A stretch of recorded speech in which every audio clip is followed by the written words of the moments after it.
Praise the Lord. ദൈവത്തിൻ്റെ അതിപരിശുദ്ധമായ നാമം മഹത്വം എടുക്കുമാറാകട്ടെ.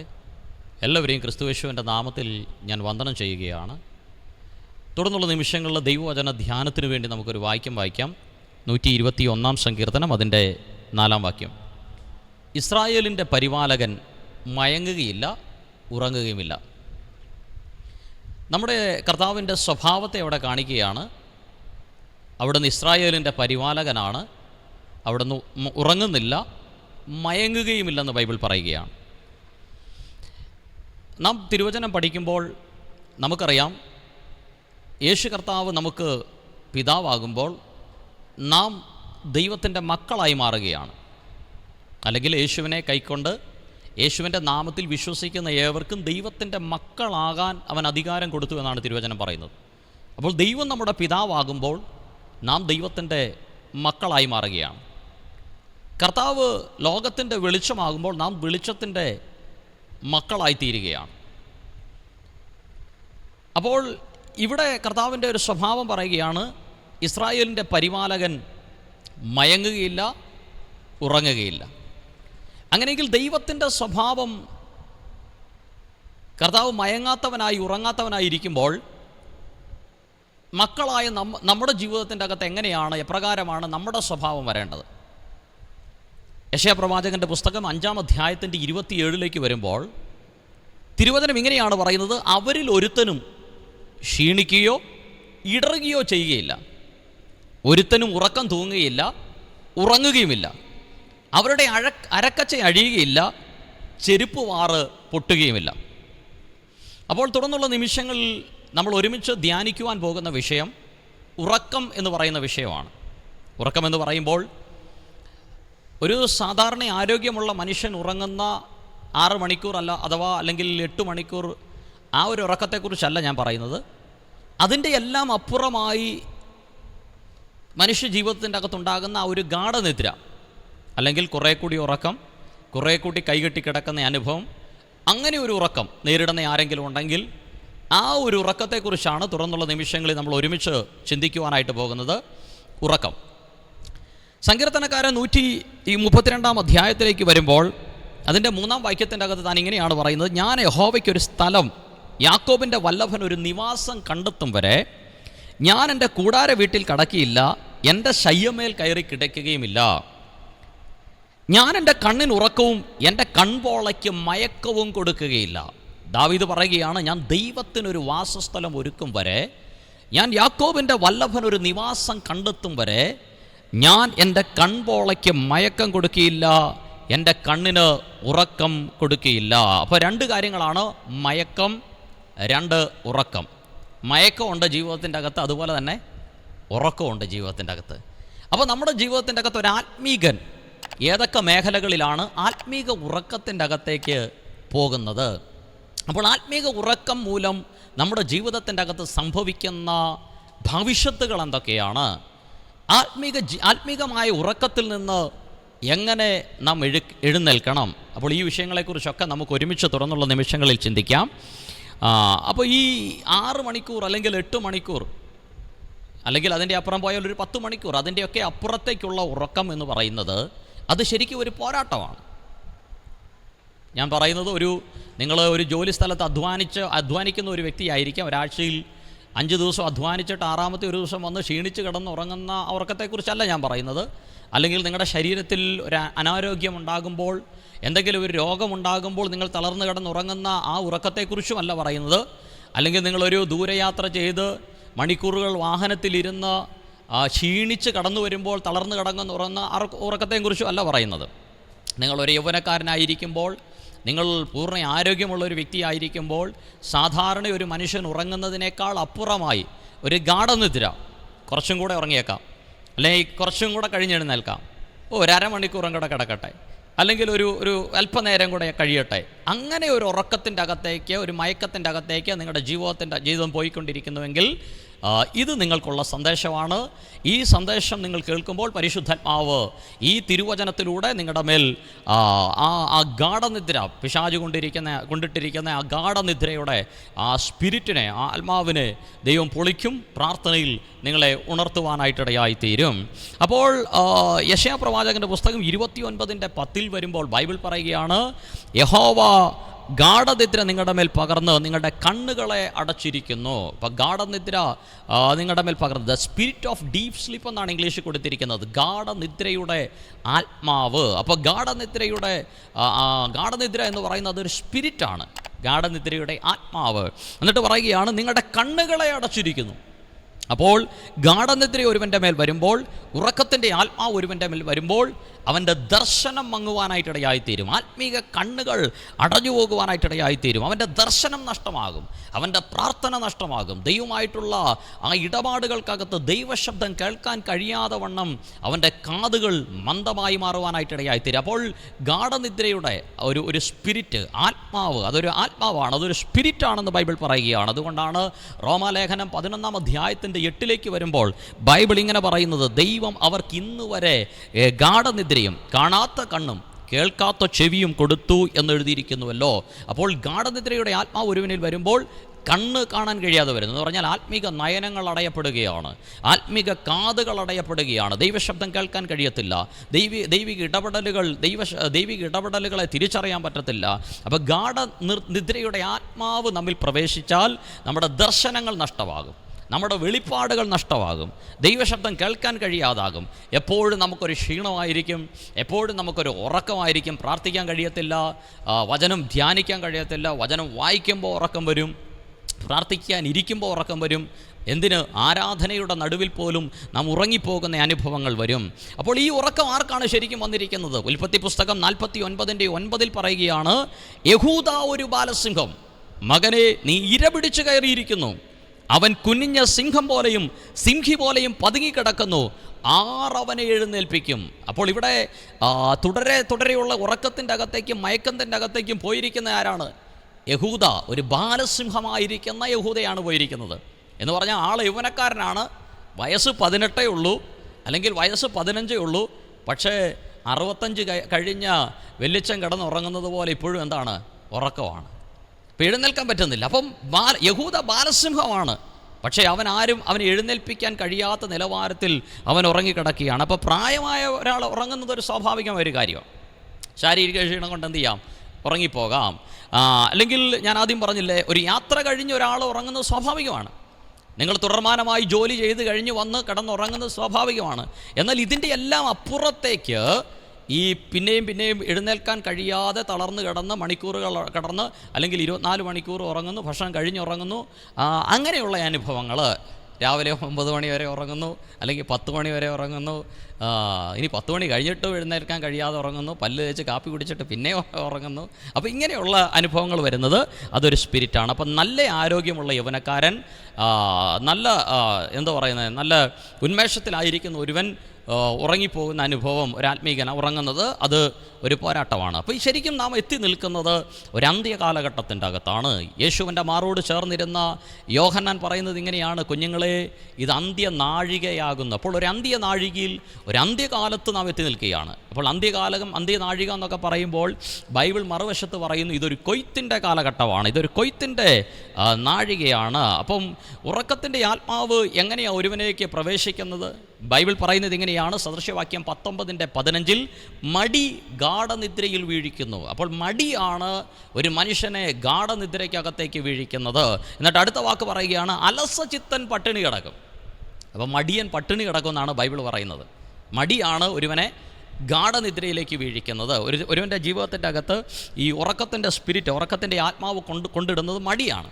സദൃശവാക്യം 10:5 ബൈബിൾ പറയുകയാണ്, വേനൽക്കാലത്ത് ശേഖരിച്ച് വെക്കുന്നവൻ ബുദ്ധിമാൻ. അപ്പോൾ ബുദ്ധിമാനായ ഒരു മനുഷ്യൻ, ജ്ഞാനിയായ ഒരു മനുഷ്യൻ വേനൽക്കാലത്ത് എന്ത് ചെയ്യും? തൻ്റെ ആഹാരം അവൻ ശേഖരിച്ചു വെക്കും. അവൻ വേനൽക്കാലത്ത് താൻ സമ്പാദിക്കും, വേനൽക്കാലത്ത് അവൻ കരുതും. മഴയില്ലാതിരിക്കുമ്പോൾ, സാഹചര്യങ്ങൾ അനുകൂലമാകുമ്പോൾ അവൻ ശേഖരിക്കും. അതാണ് ബുദ്ധിമാൻ്റെ സ്വഭാവം. എന്നാൽ കൊയ്ത്ത് കാലത്ത് ഉറങ്ങുന്നവനോ നാണം കെട്ടവൻ. ഭയങ്കര കൊയ്ത്ത് നടക്കുകയാണ്.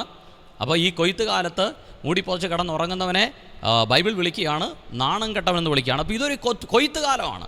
നമ്മൾ എത്തി നിൽക്കുന്ന ഒരു കൊയ്ത്തുകാലത്താണ്. അപ്പോൾ ഈ കൊയ്ത്തുകാലത്തിൻ്റെ നടുവിൽ ഉറങ്ങുന്നവനെ ബൈബിൾ വിളിക്കുകയാണ് നാണം കെട്ടവെന്ന് ബൈബിൾ വിളിക്കുകയാണ്. സദൃശവാക്യം 23:29 ബൈബിൾ പറയുകയാണ്, കുടിയനും അതിഭക്ഷകനും ദരിദ്രരായി തീരും, നിദ്രാലുത്വം പഴന്തുണി ഉടുക്കുമാറാക്കും. അപ്പോൾ അധികം ഉറക്കം എന്ത് ചെയ്യും? പഴന്തുണി ഉടുക്കുമാറാക്കും. നിദ്രാലുത്വം നമ്മളെ പഴന്തുണി. അപ്പോൾ ഉറങ്ങാം, പക്ഷേ നമ്മൾ എന്ത് ചെയ്യരുത്? മറ്റുള്ളവരെ പോലെ ഉറങ്ങരുത്. മറ്റുള്ളവരെ പോലെ ഉറങ്ങരുത്. നമ്മളൊരു സാധാരണ മനുഷ്യനെ പോലെ, ഒരു സാധാരണ വ്യക്തിയെപ്പോലെ ഉറങ്ങാൻ വിളിക്കപ്പെട്ടവനല്ല ഒരു ആത്മീകൻ, ഒരു ദൈവവൈതൽ. അവൻ മറ്റുള്ളവനെ പോലെ ഉറങ്ങരുത്. ഉറക്കത്തിലും നമുക്ക് എന്ത് ചെയ്യണം? അത് ബൈബിൾ പറയുകയാണ്, 1 തെസ്സലോനിക്കർ 5:6 ആകയാൽ നാം ശേഷം മനുഷ്യരെ പോലെ ഉറങ്ങാതെ ഉണർന്നും സുബോധവുമായിരിക്കുക. അപ്പോൾ ശേഷം മനുഷ്യരുണ്ട്. സാധാരണ വ്യക്തികളെ പോലെ ഉറങ്ങാൻ വിളിക്കപ്പെട്ടവനല്ല ഒരു ആത്മീകൻ. നമ്മൾ ശേഷം മനുഷ്യരെ പോലെയല്ല. ബൈബിൾ പറയുകയാണ്, ആകയാൽ നിങ്ങൾ ശേഷം മനുഷ്യരെ പോലെ ഉറങ്ങാതെ ഉണർന്നും സുബോധമുള്ളവരായിരിക്കുക. ഇനി ബൈബിൾ പറയുകയാണ്, ക്രിസ്തുവാകുന്ന നമ്മുടെ യജമാനൻ മടങ്ങി വരാറായി. കർത്താവ് ആകുന്ന ആത്മമണവാളൻ മടങ്ങി വരാറായി. അപ്പോൾ ഈ യജമാനൻ മടങ്ങി വരുമ്പോൾ നമ്മളെ ഉറങ്ങുന്നവരായി കണ്ടു കഴിഞ്ഞാൽ അത് വളരെ ബുദ്ധിമുട്ടുണ്ടാക്കുവാനായിട്ടിടയായിത്തീരും. മർക്കോസിൻ്റെ സുവിശേഷം 13:35 ബൈബിൾ പറയുകയാണ്, യജമാനൻ സന്ധിക്കോ അർദ്ധരാത്രിക്കോ കോഴി കൂകുന്ന നേരത്തോ രാവിലെയോ എപ്പോൾ വരുമെന്നറിയായക കൊണ്ട് അവൻ പെട്ടെന്ന് വന്ന് നിങ്ങളെ ഉറങ്ങുന്നവരായി കണ്ടെത്താതിരിക്കേണ്ടതിന് ഉണർന്നിരിപ്പിൻ. അപ്പോൾ യജമാനൻ എപ്പോഴാണ് വരുന്നതെന്ന് അറിയത്തില്ല. യജമാനൻ വരുമ്പോൾ ദാസൻ ഉറങ്ങിക്കഴിഞ്ഞാൽ എങ്ങനെയാണ്? അത് വളരെ ഭവിഷ്യത്തുകൾ അവൻ്റെ ജീവിതത്തിൻ്റെ അകത്തുള്ള വാക്കും. അതുകൊണ്ടാണ് യേശു പറയുകയാണ്, ഞാൻ നിങ്ങളോട് പറയുന്നത് എല്ലാവരോടും പറയുന്നു, ഉണർന്നിരിപ്പിൻ. ഇത് അജേഷ് എന്ന് പറയുന്ന ഒരു വ്യക്തിയുടെ വാക്കല്ല, ഇത് ബെന്നി പാസ്റ്ററുടെ വാക്കല്ല, ഇത് ഇവിടെ ഇരിക്കുന്ന ടൈറ്റസിൻ്റെ വാക്കല്ല, മറിച്ച് ഇത് ആരുടെ വാക്കാണ്? ഇത് യേശു കർത്താവിൻ്റെ വാക്കാണ്, ബീം ബ്രദറിൻ്റെ വാക്കുമല്ല. അപ്പോൾ ഇത് ആരുടെ വാക്കാണ്? ഇത് യേശുവിൻ്റെ വാക്കാണ്. യേശു കർത്താവ് താൻ തിരുവായി മൊഴിഞ്ഞ് പറയുകയാണ്, എന്താണ്? നിങ്ങൾ യജമാനൻ ഏത് നേരത്തുനിന്ന് വരുന്നത്, ഏത് നേരത്താണ് വരുന്നത് നിങ്ങൾ അറിയാത്തത് കൊണ്ട് നിങ്ങൾ ഇരിക്കണം. അപ്പോൾ യേശു കർത്താവ് ആത്മീകരായ ദൈവമക്കളായ നമ്മളോട് പറയുകയാണ്, ദൈവത്തിൻ്റെ മക്കളായ ദൈവത്തിൻ്റെ ജനമായ നമ്മോട് പറയുകയാണ്, നിങ്ങൾ ഉണർന്നിരിക്കണം. അപ്പോൾ ആത്മീക മന്ദത വിട്ട്, ആത്മീക ഉറക്കം വിട്ട് നാം എഴുന്നേൽക്കേണ്ട സമയത്തിൻ്റെ അകത്ത് നാം എത്തി നിൽക്കുകയാണ്. അപ്പോൾ യേശു കർത്താവ് ഇസ്രായേലിൻ്റെ പരിപാലകൻ മയങ്ങാത്തവനായതുകൊണ്ട്, ഉറങ്ങാത്തവനായതുകൊണ്ട് കർത്താവിൻ്റെ മക്കളായ നമ്മുടെയും സ്വഭാവം ആത്മീക നിദ്ര, ആത്മീക ഉറക്കത്തിൻ്റെ അകത്തേക്ക് വീണുപോകാതെ ഉണർന്ന് സുബോധമുള്ളവരായി നാം ഇരിക്കണമെന്ന് ദൈവം ആഗ്രഹിക്കുകയാണ്. ബൈബിൾ നിദ്ര എന്ന് പറയുമ്പോൾ മറുവശത്ത് നിദ്ര ഈസ് ഈക്വൽ ടു മരണം. ഇത് രണ്ടിനും ഒറ്റ വാക്കാണ് കൊടുത്തിരിക്കുന്നത്. നിദ്ര എന്ന് പറയുന്നത് ഉറക്കത്തിനും, നിദ്ര എന്ന് പറയുന്നത് മരണത്തിനും, ഇത് രണ്ടും ഒരു വാക്കാണ് കൊടുത്തിരിക്കുന്നത്. അതുകൊണ്ടാണ് എഫെസ്യ ലേഖനം 5:14 ബൈബിൾ പറയുന്നത്, അതുകൊണ്ട് ഉറങ്ങുന്നവനെ ഉണർന്ന് മരിച്ചവരുടെ ഇടയിൽ നിന്ന് എഴുന്നേൽക്ക, എന്നാൽ ക്രിസ്തു നിൻ്റെ മേൽ പ്രകാശിക്കുമെന്ന് ചൊല്ലുന്നു. അപ്പോൾ ഉറങ്ങുന്നവൻ എവിടെയാണ്? അവൻ മരിച്ചവരുടെ ഇടയിൽ കിടക്കുകയാണ്. അതുകൊണ്ട് ബൈബിൾ പറയുകയാണ്, ഉറങ്ങുന്നവനെ, ആത്മീക ഉറക്കത്തിൻ്റെ അകത്ത് വീണിരിക്കുന്നവനെ നീ എഴുന്നേൽക്ക. എവിടെ നിന്ന് എഴുന്നേൽക്ക? മരിച്ചവരുടെ ഇടയിൽ നിന്ന് എഴുന്നേൽക്ക. അപ്പം ആത്മീക ഉറക്കത്തിലായിരിക്കുന്ന ഒരുവൻ മരിച്ചവരുടെ ഇടയിലാണെന്ന് ബൈബിൾ പറയുകയാണ്. അതുകൊണ്ട് ഉറങ്ങുന്നവനെ ഉണർന്ന് മരിച്ചവരുടെ ഇടയിൽ നിന്ന് എഴുന്നേൽക്ക, എന്നാൽ ക്രിസ്തു നിൻ്റെ മേൽ പ്രകാശിക്കുമെന്ന് ചൊല്ലുന്നു. അപ്പോൾ ഉണരണം, മരിച്ചവരുടെ ഇടയിൽ നിന്ന് എഴുന്നേൽക്കണം. അപ്പോൾ നമുക്ക് സാധാരണ രീതിയിലുള്ള ഒരു ഉറക്കം ആവശ്യമാണെന്ന് ഞാൻ പിന്നെയും ആവർത്തിച്ച് പറയുകയാണ്. പക്ഷേ അതിൻ്റെ അപ്പുറത്തേക്കുള്ള ഒരു ഉറക്കം, അതൊരു ആത്മാവാണ്. ആ ആത്മാവിനെ നാം പൊളിക്കുമ്പോൾ നമ്മുടെ ജീവിതത്തിൻ്റെ അകത്ത് സമസ്ത മേഖലകളിലും ദൈവിക അനുഗ്രഹം നാം കാണുവാനായിട്ടിടയായിത്തീരും.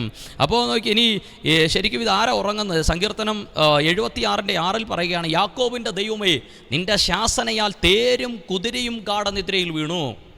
അപ്പോൾ അവിടെ ആരാ ഗാഢനിദ്രയിൽ വീണിരിക്കുന്നത്? തേരും കുതിരയും ഗാഢനിദ്രയിൽ വീണു. കുതിര യുദ്ധക്കളത്തിൽ നിൽക്കുക. പക്ഷേ യുദ്ധക്കളത്തിൽ നിൽക്കുന്ന ഒരുവൻ ആ നിൽക്കുന്ന സമയത്ത് യുദ്ധക്കളത്തിൽ ഗാഢനിദ്രയിൽ വീണാനുള്ള അവസ്ഥ എന്താ? ശത്രു അവൻ്റെ മേൽ ജയിക്കുവാനായിട്ടിടയായിത്തീരും. അപ്പോൾ ഇവിടെ ശത്രു സൈന്യത്തിൻ്റെ തേരും തേരാളികളും എന്ത് ചെയ്തു? ദൈവത്തിൻ്റെ ശാസനയാൽ ഗാഢനിദ്രയിൽ പോയി. പക്ഷേ ഇവിടെ നമ്മുടെ ജീവിതത്തിൽ സംഭവിക്കുന്നത് പിശാചിനാൽ നമ്മൾ എന്ത് ചെയ്തിരിക്കുകയാണ്? ഈ ആത്മീക യുദ്ധത്തിൽ ഗാഢനിദ്രയിൽ അകപ്പെട്ടിരിക്കുകയാണ്. അപ്പോൾ ഗാഢനിദ്രയിൽ നമ്മൾ അകപ്പെട്ട് കഴിഞ്ഞാൽ പിശാച് ജയിക്കും. അപ്പം നമ്മുടെ ജീവിതത്തിൻ്റെ അകത്ത് ഈ ഉറക്കത്തിൻ്റെ സ്പിരിറ്റിനെ നമ്മൾ ജയിക്കേണ്ടത് ആവശ്യമാണ്. റോമാലേഖനം 13:11 ബൈബിൾ പറയുകയാണ്, ഇത് ചെയ്യേണ്ടത്.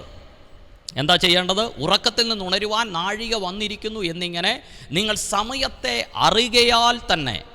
അപ്പോൾ സമയം എന്താണെന്ന് അറിയണം. നാം എത്തി നിൽക്കുന്ന കാലഘട്ടത്തെ നാം അറിയണം. നാം എത്തി നിൽക്കുന്ന ആ ആത്മമണ്ഡലത്തെ, ആത്മതലത്തെ നാം അറിയണം. അപ്പോൾ ഉണർന്നിരിപ്പിൻ എന്ന് ബൈബിൾ പറയുമ്പോൾ എന്താണ് അത് അർത്ഥമാക്കുന്നത്? രാത്രിയുടെ യാമങ്ങളിൽ ഒരു ബ്രൂ കോഫിയൊക്കെ കുടിച്ച്, അല്ലെങ്കിൽ ഒരു കട്ടൻ ചായയൊക്കെ കുടിച്ച്, ഒരു ബിസ്ക്കറ്റൊക്കെ കഴിച്ച്, കണ്ണിൽ എണ്ണ ഒഴിച്ച് എന്ന് പറഞ്ഞാൽ ഉറങ്ങാതെ അങ്ങനെ ഇരിക്കുന്ന ഒരു അനുഭവമല്ല. ആ കാലഘട്ടത്തെ കണ്ട് നമ്മൾ എന്ത് ചെയ്യണം? ഉണരണം. ആത്മമണ്ഡലത്തെ കണ്ടുണരണം. ഇന്ന് നാം എത്തി നിൽക്കുന്ന ആത്മീക ലോകത്തെ കണ്ടുണരണം. പിശാചിൻ്റെ തന്ത്രങ്ങളെ കണ്ടുണരണം.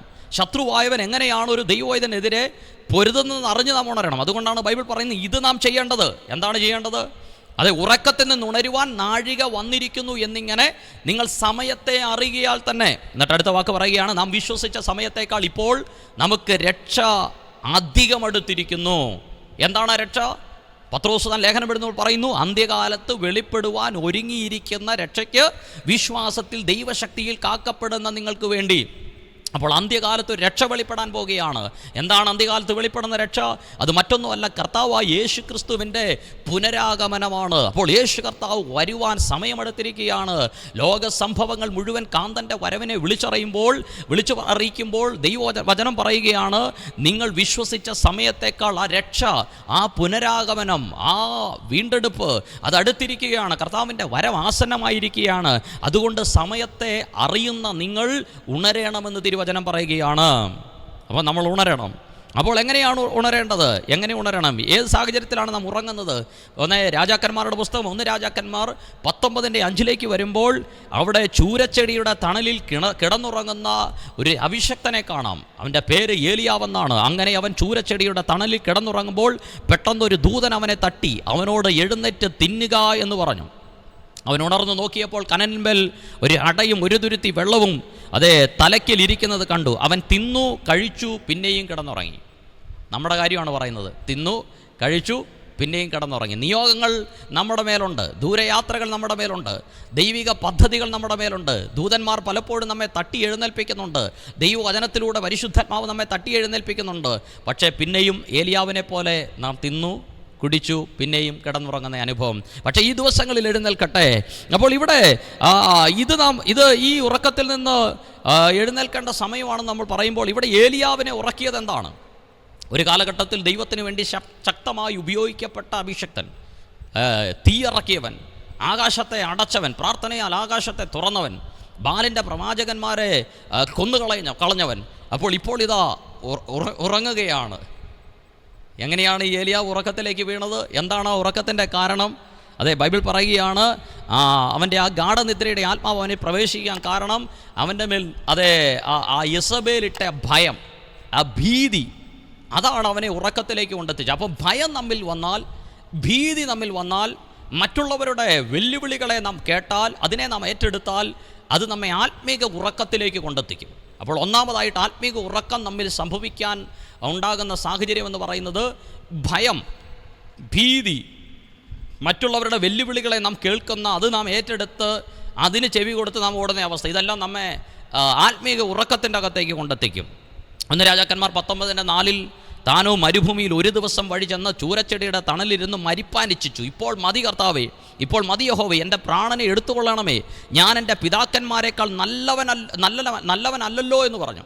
അപ്പോൾ മരണഭീതി, മരണഭയം ഏലിയാവിൻ്റെ മേൽ കയറി, അതവനെ ഒരു ആത്മീക ഉറക്കത്തിൻ്റെ അകത്തേക്ക് കൊണ്ടെത്തിച്ചു. അപ്പോൾ നമ്മുടെ ജീവിതത്തിൻ്റെ അകത്ത് ഭയം കയറിയാൽ, മരണഭയം കയറിയാൽ, ഭീതി കയറിയാൽ അത് നമ്മെ ആത്മീക ഉറക്കത്തിലേക്ക് കൊണ്ടെത്തിക്കും. ചിലർ കേട്ടിട്ടില്ലേ, നമ്മുടെ ജീവിതത്തിൻ്റെ അകത്ത് ഈ നാളെക്കുറിച്ചുള്ള പ്രതീക്ഷ നഷ്ടമായി കഴിഞ്ഞാൽ ഒന്നും ചെയ്യാൻ തോന്നത്തില്ല. ചിലർ പറയത്തില്ല, എനിക്കൊന്നും ചെയ്യാൻ തോന്നുന്നില്ല, എനിക്ക് ഉറങ്ങാൻ ഒരു നിരാശ വന്നു കഴിഞ്ഞാൽ ഉറങ്ങിപ്പോകും അറിയാതെ, ഭക്ഷണം കഴിക്കാൻ തോന്നത്തില്ല, പിന്നെ അങ്ങ് ക്ഷീണമായിരിക്കും, ഉറക്കം വരും. അപ്പോൾ ഏലിയാവിൻ്റെ ജീവിതത്തിലും അത് തന്നെയാണ് സംഭവിച്ചത്. അപ്പം ഈ ഉറക്കത്തിൻ്റെ ആത്മാവ് കയറി. എന്നിട്ട് അവൻ പറയുകയാണ്, ഞാൻ നല്ലവനല്ല, ഞാൻ അവരെക്കാൾ നല്ലവനല്ല, ഞാൻ ഇവരെക്കാൾ നല്ലവനല്ല, ഞാൻ അപ്പുറത്തെ ആളേക്കാൾ നല്ലവനല്ല. അപ്പം സ്വയം അങ്ങ് എന്ത് ചെയ്യുക, സ്വയം ആരെന്ന് തിരിച്ചറിയാൻ പറ്റാത്ത അവസ്ഥ. അപ്പം ഈ ശരിക്കും വിഷാദം നമ്മെ ഉറക്കത്തിലേക്ക് കൊണ്ടെത്തിക്കും. വിഷാദം വന്നു കഴിഞ്ഞാൽ ഉറങ്ങിപ്പോകും. ശരിയാണോ? ലൂക്കോസിൻ്റെ വിശേഷം 22:45 അവൻ പ്രാർത്ഥന കഴിഞ്ഞ് എഴുന്നേറ്റ് ശിഷ്യന്മാരുടെ അടുക്കൽ വന്നു, അവർ വിഷാദത്താൽ ഉറങ്ങുന്നത് കണ്ടു. അപ്പോൾ ശിഷ്യന്മാർ വിഷാദത്താൽ ഉറങ്ങും. അപ്പോൾ വിഷാദം കയറിയാൽ, ദുഃഖം ഹൃദയത്തിൻ്റെ അകത്ത് കയറിയാൽ ഉറങ്ങിപ്പോവും. അപ്പം ദുഃഖം നമ്മുടെ ഹൃദയത്തിൻ്റെ അകത്തുണ്ടെങ്കിൽ ഉറക്കം കൊണ്ടുവരും. അപ്പോൾ വിഷാദം വന്നാൽ ഉറക്കത്തിൻ്റെ മയക്കത്തിൻ്റെ ആത്മാവ് വരും. അപ്പോൾ ഉണരേണ്ട സമയം, പ്രാർത്ഥിക്കേണ്ട സമയം ഈ വിഷാദമുള്ളവൻ എന്ത് ചെയ്യും? മയങ്ങി തൂങ്ങി ഉറങ്ങി ഇരിക്കും. അപ്പോൾ നമ്മൾ ശരിക്കും പറഞ്ഞ ഒരു വ്യക്തി നീന്തേണ്ടത് എപ്പോഴാണ്? നീന്തേണ്ടത് എപ്പോഴാണ്? മുട്ടോളം വെള്ളം ഉള്ളപ്പോഴാണോ നീന്തേണ്ടത്? മുട്ടോളം വെള്ളം ഉള്ളപ്പോൾ നടക്കാൻ പറ്റും, നരയാണിയോളം വെള്ളം ഉള്ളപ്പോൾ നടന്നു പോകാൻ പറ്റും. പക്ഷേ നീന്തേണ്ടത് എപ്പോഴാണ്? കഴുത്തിൻ്റെ മുകളിൽ വെള്ളം വന്നു കഴിഞ്ഞാൽ പിന്നെ നടക്കാൻ പറ്റത്തില്ല, അവിടെ നീന്തിക്കയറണം. അപ്പോൾ നടക്കേണ്ട സാഹചര്യങ്ങൾക്ക് നമുക്ക് നടന്നു പോകാൻ പറ്റും. നരയാണിയോളം വെള്ളം ഉള്ളപ്പോൾ സുഖമായിട്ട് നടക്കാം. അവിടെ കിടന്ന് തത്തിപ്പിടിച്ച് തല്ലി അടിച്ചിട്ടൊന്നും കാര്യമില്ല. അത് തല്ലി അടിക്കുന്നത് വളരെ പ്രയാസം ഉണ്ടാക്കത്തേ ഉള്ളൂ. പിന്നീട് നടക്കാൻ പറ്റുന്നിടത്തങ്ങ് നടന്നു കയറാം. അപ്പോൾ നീന്തേണ്ടത് വെള്ളം അധികമാകുമ്പോഴാണ് നീന്തേണ്ടത് ശരിക്കും. അപ്പോൾ പ്രശ്നങ്ങളുടെ നടുവിലാണ് ഒരു ദൈവവൈതൽ അധികമായിട്ട് എന്ത് ചെയ്യേണ്ടത്? പ്രാർത്ഥിക്കേണ്ടത്. പ്രതിസന്ധികൾ അധികമായിട്ട് വരുമ്പോൾ അധികം പ്രാർത്ഥിക്കണം. അപ്പോൾ പ്രതിസന്ധികളുടെ നടുവിൽ, പ്രശ്നങ്ങളുടെ നടുവിൽ ഇവിടെ ശിഷ്യന്മാരെന്ത് ചെയ്യുകയാണ്? വിഷാദം ബാധിച്ചു കഴിഞ്ഞപ്പോൾ അവർക്ക് ഉറങ്ങാൻ അവർക്ക് പ്രാർത്ഥിക്കാൻ കഴിയാതെ വിഷാദത്താൽ അവർ ഉറങ്ങുകയാണ്. അപ്പോൾ ഒന്ന് ഭയം, വിഷാദം, മരണഭീതി, ഇതെല്ലാം ഉറക്കത്തിൻ്റെ ആത്മാവിനെ നമ്മിലേക്ക് കൊണ്ടുവരും. രണ്ട്, ഇനി ഈ പ്രസംഗം കേൾക്കുമ്പോൾ ഉറങ്ങുന്നവരുണ്ട്, പ്രസംഗത്തിൻ്റെ നടുവിൽ ഉറങ്ങുന്നവർ. അപ്പോൾ ഗാഠനിദ്രയുടെ ആത്മാവിന് ഇടം കൊടുത്തു കഴിഞ്ഞാൽ, ഈ സ്പിരിറ്റ് വന്നു കഴിഞ്ഞാൽ പ്രസംഗം കേൾക്കാൻ സമ്മതിക്കത്തില്ല, പ്രസംഗത്തിൻ്റെ നടുവിൽ ഉറങ്ങും. കർത്താവിൻ്റെ ദാസൻ ഭയങ്കരമായിട്ട് പ്രസംഗിച്ചുകൊണ്ടിരിക്കുകയായിരിക്കും, ഭയങ്കര ദൂതുകളൊക്കെ പറഞ്ഞുകൊണ്ടിരിക്കുകയാണ്, വചനത്തിൻ്റെ മർമ്മങ്ങൾ വെളിപ്പാട് പറഞ്ഞുകൊണ്ടിരിക്കുകയായിരിക്കും. പക്ഷേ അതിൻ്റെ നടുവിൽ സഭയിലിരുന്ന് ഉറങ്ങുന്നവരെ കണ്ടിട്ടില്ലേ? കണ്ടോ? ഉണ്ട്, അങ്ങനെ ഉറങ്ങുന്നവരുണ്ട്. അപ്പോൾ അതുകൊണ്ടാണ് അപ്പോസ്തലപ്രവൃത്തി 20:8 ധന്യനായ പൗലോസ്ലീഹ, അപ്പോസ്തല ശ്രേഷ്ഠനായ പൗലോസ്ലീഹ വചനം പ്രസംഗിക്കുക. അപ്പോൾ സംഭവിച്ച കാര്യം എന്താണെന്നറിയാവോ? അവിടെ ബൈബിൾ പറയുകയാണ് 20:8, ഞങ്ങൾ കൂടിയിരുന്ന മാളികയിൽ വളരെ വിളക്കുണ്ടായിരുന്നു. അവിടെ യൂത്തിക്കോസ് എന്ന് പേരുള്ള ഒരു യൗവനക്കാരൻ, അപ്പോൾ യൗവനക്കാരാണ്, നിങ്ങളെപ്പോലെയുള്ള യൗവനക്കാർ തന്നെയാണ്. അപ്പോൾ ഇവിടെ ഇരിക്കുന്ന ടൈറ്റസിനെ പോലെയുള്ള, ബിബിമ്രതനെ പോലെയുള്ള യൗവനക്കാരനായ ഒരു യൂത്തിക്കോസ് അവരെന്താ ചെയ്തതെന്നറിയാവോ? അവിടെ ബൈബിൾ പറയുകയാണ്, കിളിവാതിക്കൽ ഇരുന്ന് ഗാഠനിദ്ര പിടിച്ചു. പൗലോസ് വളരെ നേരം പ്രസംഗിക്കയിൽ നിദ്രാവശനായി 3-ാം തട്ടിൽ നിന്ന് താഴെ വീണു, അവനെ മരിച്ചവനായി എടുത്തുകൊണ്ട് വന്നു. അപ്പോൾ പൗലോസിൻ്റെ പ്രസംഗത്തിൻ്റെ അകത്ത് ഉറങ്ങിയെങ്കിൽ പിന്നെ അജേഷിൻ്റെ പ്രസംഗത്തിൻ്റെ അകത്ത് പറയണോ? അപ്പോൾ പൗലോസ് അത്രമാത്രം വെളിപ്പാടുകളുടെ ആധിക്യമുള്ള അഭിഷക്തൻ്റെ പ്രസംഗത്തിൻ്റെ അകത്ത് യൗവനക്കാരനായ യൂത്തിക്കോസ് ഉറങ്ങി. കാരണം എന്താണെന്നറിയാവോ? ഈ വചനത്തിൻ്റെ മുമ്പിൽ ചിലരുടെ ഉള്ളി പിശാച് ഉറക്കം കൊണ്ടിടും, വചനം കേൾക്കാൻ സമ്മതിക്കത്തില്ല. കാര്യം ഈ വചനം കേട്ട് കഴിഞ്ഞാൽ ഇതവൻ്റെ ഹൃദയത്തിൽ കയറും. ഈ വചനം ഹൃദയത്തിൽ കയറിക്കഴിഞ്ഞാൽ അവന് വിശ്വാസം ഉണ്ടാകും. കാരണം ബൈബിൾ പറയുകയാണ്, വിശ്വാസം കേൾവിയാലും കേൾവി ദൈവത്തിൻ്റെ വചനത്താലും വരുന്നു. അപ്പോൾ വിശ്വാസം വന്നാൽ അവന് മനസ്സിലാകും, മുന്തിരിവള്ളി ഫലം തന്നില്ലെങ്കിലും, ഗോശാലകളിൽ കന്നുകാലി ചത്തുപോയാലും, ആട്ടിൻകൂട്ടം തൊഴുത്തിൽ നിന്ന് നശിച്ചു പോയാലും ഒരു കുഴപ്പമില്ല, എൻ്റെ നീതിമാൻ വിശ്വാസത്താൽ ജീവിക്കും. അപ്പം യഹോവയാകുന്ന കർത്താവിൻ്റെ ബലമാകുന്നു. അപ്പോൾ ഈ വിശ്വാസം വന്നു കഴിഞ്ഞാൽ സാഹചര്യങ്ങളുടെ നടുവിൽ അവൻ ധൈര്യത്തോടെ പോകും. അപ്പോൾ വിശ്വാസം ഒരുത്തനിലുണ്ടെങ്കിൽ അവന് സ്ഥിരവാസമുണ്ട്. ബൈബിൾ പറയുകയാണ്, വിശ്വാസം ഉണ്ടെങ്കിൽ നിങ്ങൾക്ക് സ്ഥിരവാസമുണ്ട്. അപ്പോൾ വചനം കേട്ടാൽ വിശ്വാസം വരും, സാഹചര്യങ്ങളെ ജയിക്കാൻ പറ്റും. ദൈവത്താൽ ഈ പ്രശ്നത്തെ മറികടക്കാൻ പറ്റും. ദൈവത്താൽ ഒരു വിടുതലുണ്ടാകും. ദൈവത്താൽ ഞാൻ അനുഗ്രഹിക്കപ്പെടും. ദൈവത്താൽ ഈ മതിൽ ചാടിക്കടക്കും. ദൈവത്താൽ ഞാൻ ഈ പടക്കൂട്ടത്തിന് നേരെ പാഞ്ഞു ചെല്ലും. ഇത് വചനം കേട്ടാൽ ഈ വിശ്വാസം വരും. എൻ്റെ ദൈവമോ നിങ്ങളുടെ ബുദ്ധിമുട്ടൊക്കെയും മഹത്വത്തോടെ തൻ്റെ ധനത്തിനൊത്തവണ്ണം ക്രിസ്തുയേശുവിൽ പൂർണ്ണമായും തീർത്തു തരും.